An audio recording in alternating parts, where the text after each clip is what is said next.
Acara piknik telah selesai, dan mereka sekarang sedang mengambil keranjang rotan, tempat minuman, dan juga karpet. Tak lupa, mereka mengumpulkan sampah-sampah yang berserakan. Hafsah, kenapa cara jalan lo gak seperti biasanya? Tanya Arthur heran sambil mengambil alih keranjang rotan dari tangan Hafsah. Hafsah menghentikan kegiatannya. Dia memilih diam, tidak mau menjawab pertanyaan itu. Arkana, yang mendengar pertanyaan sang adik, menyeringai. Tadi malam kami sedang membuat anak karena itulah jalan istri saya jadi begini. Memangnya kenapa? Katanya dengan nada santai. Farhan dan Namira yang mendengar ucapan Arkana segera menutup telinga Azril dan Hazril. Arkana sembarangan berbicara. Untung saja anak kembar yang masih polos ini tidak mendengarnya. Mas, jangan berbicara seperti itu di depan anak-anak. Kesal Hafsah, memukul pundak suaminya. Kamu pernah berkata, jujur itu lebih baik, balas Arkana. Hafsah merasa malu. Sungguh, kenapa suaminya harus menceritakan pada orang lain bahwa mereka telah melakukan malam pertama yang sempat mereka tinggalkan selama sebulan ini. Untuk berjalan pun ia tidak mau karena malu dilihat orang. Kalian berdua kenapa bisa? Kedua tangan Arthur terkepal kuat. Hafsah dan Arkana melakukannya. Kenapa? Apakah saat kejadian Hafsah dibawa ke hotel ada sesuatu yang terjadi dan berakhir mereka berdua melakukan hubungan suami istri? Hati Arthur terluka memikirkannya. Saya suaminya Hafsah, memangnya kenapa jika saya menyentuhnya? Ini semua tidak ada hubungan apapun, apalagi merugikan kamu, Arthur, tegas Arkana. Rahang Arthur mengeras. Iya, kakaknya adalah suami dari wanita yang ia cintai. Ia tidak boleh marah karena mereka adalah sepasang suami istri. Arthur menjatuhkan keranjang rotan dari tangannya, lalu pergi dari kediaman Ravindra dengan penuh kekecewaan dan luka di hatinya.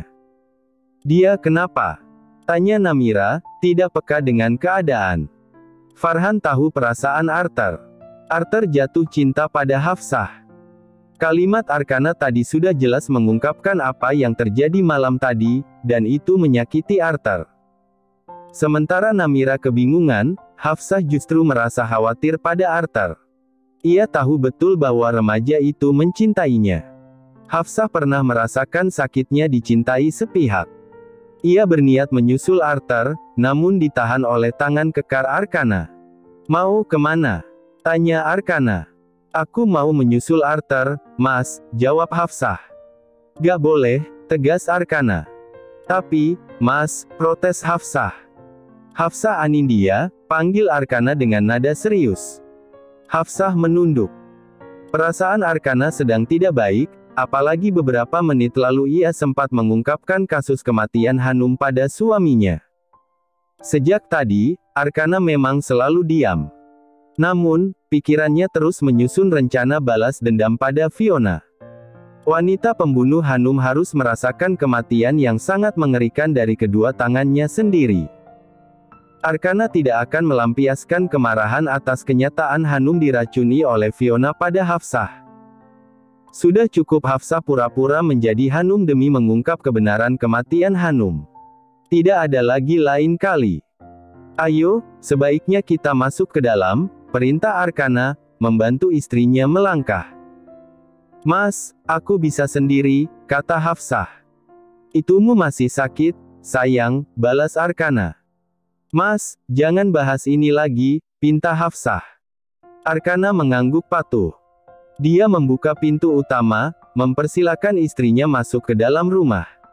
Sayang, kamu bisa berjalan sendiri, kan? Tanya Arkana. Dari tadi juga aku bisa jalan sendiri, Mas, jawab Hafsah. Kalau gitu, sekarang kamu jalan sendiri aja. Duduk di ruang tamu, nanti Mas nyusul. Ajak El dan Ril juga, perintah Arkana. Hafsah mengangguk, lalu memegang tangan kedua anaknya dan berjalan ke ruang tamu. Barang bawaan yang tadi dipegangnya sudah diambil alih oleh para pembantu. Kalian berdua mau kemana? Tahan Arkana saat asisten dan sahabat istrinya akan masuk ke rumah. Kita masih ingin main bersama El dan Ril, Tuan, jawab Namira. Padahal, Namira ingin masuk karena tergiur makanan gratis. Pasti para pembantu sudah menyiapkan makanan untuk sore ini. Ia belum kenyang kalau belum makan nasi. Tidak bisa, kalian berdua silakan pergi sana, usir Arkana secara terang-terangan. Loh, biasanya Tuan memperbolehkan saya datang ke rumah Anda sesuka hati, kenapa sekarang tidak boleh? Tanya Namira. Wajah Arkana tiba-tiba memerah. Farhan seharusnya takut jika temperamen Arkana muncul, tapi kali ini Arkana tidak marah atau kesal. Dia sedang malu. Saya tidak mau kalian berdua mengganggu kebersamaan saya bersama istri dan kedua anak saya, ujar Arkana dengan wajah datar, meski telinganya jelas memerah, begitu pula pipinya. Farhan dan Namira melongo. Apakah mereka tidak salah lihat? Arkana Ravindra Maheswara, yang terkenal dengan temperamen buruk, sedang malu saat ini. Gila, gila, gila. Ini suatu kejadian yang harus mereka abadikan. Cek. Kenapa kalian masih berada di sini? Saya bilang pergi. Farhan, antarkan Namira ke rumahnya, setelah itu kembali ke apartemenmu karena saya sudah mengirimkan beberapa tugas untukmu di kantor, perintah Arkana. Siap, Tuan. Farhan menarik tangan Namira untuk pergi, tapi mereka malah kembali mendekati Arkana yang akan menutup pintu. Ada apa lagi? Tanya Arkana kesal. Tidak, Tuan, kami hanya ingin mengatakan, Farhan dan Namira menghela napas dalam-dalam, lalu berteriak serentak. Kita tunggu anak ketiganya, Tuan. Seru mereka, lalu pergi. Arkana berdecak, tapi entah kenapa bibirnya malah tersenyum. Anak ketiga. Gumamnya pelan. Hah, saya tidak sabar kembali menjadi ayah. Saya pastikan keturunan saya akan ada di rahim Hafsah dalam waktu dekat ini, katanya yakin. Karena apa? Arkana akan terus menanam sahamnya di ladang Hafsah sampai keturunannya jadi. Kedua tangan Arkana terkepal kuat, lalu ia berseru, semangat, Arkana. Kamu pasti bisa. Keinginan untuk mendapatkan anak lagi sebenarnya tidak ada dalam kamus Arkana.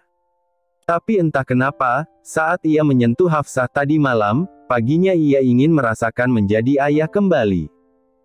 Arkana tahu, dia telah gagal menjadi ayah yang baik untuk Atsril dan Hazril. Karena itulah, ia ingin menebus semua kesalahannya. Ia memastikan anak ketiganya nanti akan ia berikan kasih sayang tak terkira. Sayang. Panggil Arkana. Iya, Mas. Tanya Hafsah yang duduk di sofa, dengan pahanya dijadikan bantal oleh Atsril dan Hazril. Arkana, yang tadi sudah siap tidur di atas paha istrinya, cemberut seketika. Ia kalah start dari kedua anaknya. Ia lupa bahwa Atsril dan Hazril adalah pengganggu setelah Arthur, Farhan, dan Namira. Mas mau tidur, capek, keluh Arkana. Tinggal tidur aja di kamar, Mas. Tapi sebelum tidur, Mas harus mandi, kata Hafsah. Bibir Arkana ditekuk. Dia menunduk menatap lantai. Gak mau tidur di paha kamu, sayang, rengeknya. Mandi, Mas. Mas sudah salat asyar, kan? Tanya Hafsah. Udah, tadi di masjid pas perjalanan pulang, jawab Arkana. Kalau gitu, Mas tinggal mandi aja, ujar Hafsah, tetap cuek sambil fokus menatap kedua anaknya yang menonton kartun Islami, Omar dan Hana, di iPad yang pernah dibeli Arkana. Gak mau, sayang. Protes Arkana. Ayah kenapa sih? Kayak anak kecil tahu. Seru Hazril, merasa terganggu. Ril, kamu diam aja. Belajar bilang huruf R sana, sindir Arkana. Hazril berdecak kesal. Ayahnya ini sangat kejam dalam berkata. Kalau gitu, bantu Mas mandiin, pinta Arkana. Hafsah seketika menggelengkan kepalanya. Sebenarnya apa yang terjadi sama kamu, Mas? Mas bisa mandi sendiri, Mas udah besar, katanya. Tadi subuh kan kita mandi berdua, ujar Arkana. Wajah Hafsah seketika memerah.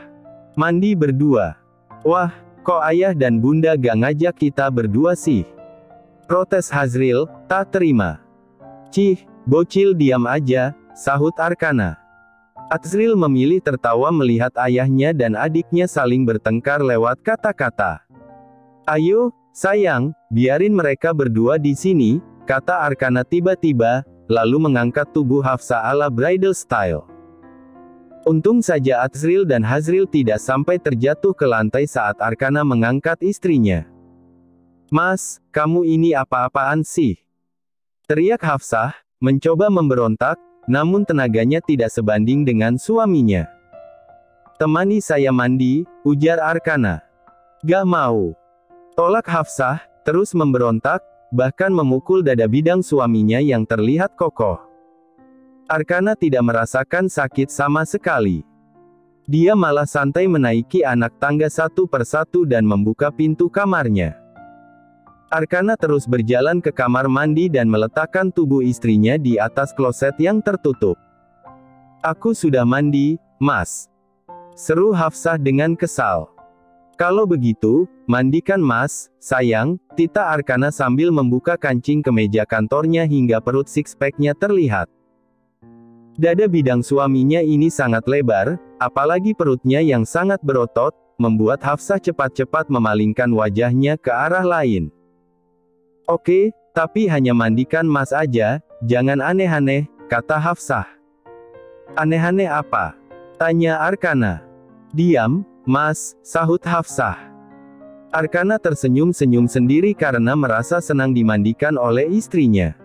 Sudah 4 tahun ia tidak menginjakkan kakinya di Indonesia. Dan akhirnya, ia bisa kembali ke tanah kelahirannya. Lulusan S1 Al-Azhar Kairo Mesir telah ia dapati. Sekarang, pria dengan baju putih dan celana hitam itu membawa koper dari bandara Indonesia. Wajah tampannya tak terlihat karena ia memakai masker hitam, tapi aura ketampanannya membuat hampir semua orang menatapnya. Mereka ingin menyapa pria itu, tapi harus berpikir 2 kali karena di sisi kirinya ada seorang anak kecil yang digandengnya. Abi, apakah ini yang dinamakan negara Indonesia? Tanya anak perempuan yang memakai kerudung putih itu dengan bahasa Arab yang sangat lancar. Naam, Humay, jawab pria itu. Ayah dan anak itu pergi dari bandara, lalu menaiki taksi menuju rumah yang selama ini dirindukan Ryan Gautama. Ryan Gautama, lulusan Universitas Al-Azhar Kairo Mesir.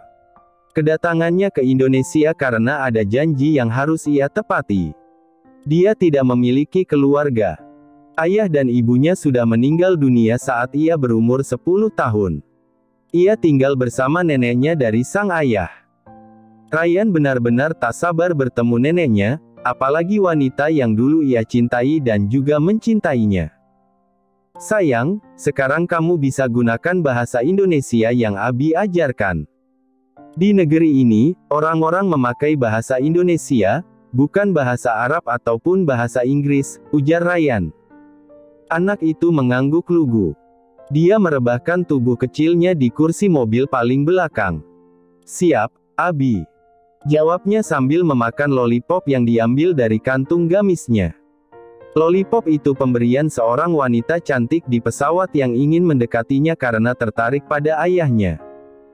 Pak supir, antarkan kami berdua ke Jalan Melati, pinta Ryan. Siap, Den, jawab supir. Ryan tersenyum singkat, lalu menatap putrinya yang sangat menggemaskan. Humairah, ini terakhir kalinya kamu memakan permen, oke? Gigi kamu sudah ompong, nanti sakit gigi lagi, kamu gak mau, kan? Tanya Ryan. Humairah seketika memegang pipi kirinya. Dia masih ingat giginya sakit karena terlalu banyak makan makanan manis seperti permen. Iya, Abi, jawabnya. Anak Abi pinter, puji Ryan. Ryan membuka jendela mobil, menatap gedung-gedung yang tidak berubah selama 4 tahun ini. Kedua matanya terpejam saat ingatannya kembali ke 4 tahun lalu setelah ia lulus dari SMA. Abi, kata Abi di pesawat, katanya di kota ini ada Masjid Istiqlal, ujar Humairah. Kamu mau lihat? Tanya Ryan. Mau, Abi. Masya Allah, pas naik pesawat, Abi kan cerita Masjid Istiqlal yang bersebelahan dengan gereja katedral. Sungguh. Hume ingin melihat masjid itu, Abi. Seru Humaira antusias. Kalau gitu, Pak, terus jalan ke Jalan Taman Wijaya Kusuma, Juanda, pinta Ryan. Siap, Den. Jawab supir. 50 menit kemudian, mereka sampai di Masjid Istiqlal yang ingin dilihat Humairah. Di depan, ada masjid besar yang bersebelahan dengan tempat ibadah umat Kristen setiap minggunya. Wah, Abi, Masjid Istiqlal dari luar saja sangat indah, apalagi dari dalam. Hume ingin melihatnya, Abi. Ujar Humairah. Boleh, jawab Ryan. Setelah memberikan ongkos taksi, Ryan masuk ke Masjid Istiqlal, membawa 2 koper miliknya dan putrinya. Sekarang, jam sudah menunjukkan pukul 19, dan sebentar lagi azan akan berkumandang. Sekalian, ia dan putrinya akan salat Isya di masjid ini. Abi, masjid ini menjadi tempat terakhir kalinya Abi bertemu dengan cinta pertama Abi, kan? Tanya Humairah. Iya, Humairah. Waktu itu, setelah salat Asyar di masjid ini, Abi dan cinta pertama Abi selalu pulang jalan kaki dan mengobrol bersama, sampai akhirnya kita juga berpisah karena Abi ingin mengeces impian Abi, jelas Ryan. Berarti tempat ini menjadi kandasnya hubungan Abi dan cinta pertama Abi dong, kata Humairah. Siapa bilang? Tanya Ryan. Humairah, hehe, jawab anak itu sambil tertawa. Enggak kok, 4 tahun lalu kita berpisah di tempat ini bukan berakhirnya kisah kita berdua, tapi masih berlanjut. Dan sekarang, Abi akan melanjutkan kisah ini menuju kebahagiaan, ujar Ryan. Aduh, Humai lupa nama wanita yang selalu Abi katakan. Siapa? Yah, tanya Humairah. Ryan tertawa gemas, menarik hidung putrinya.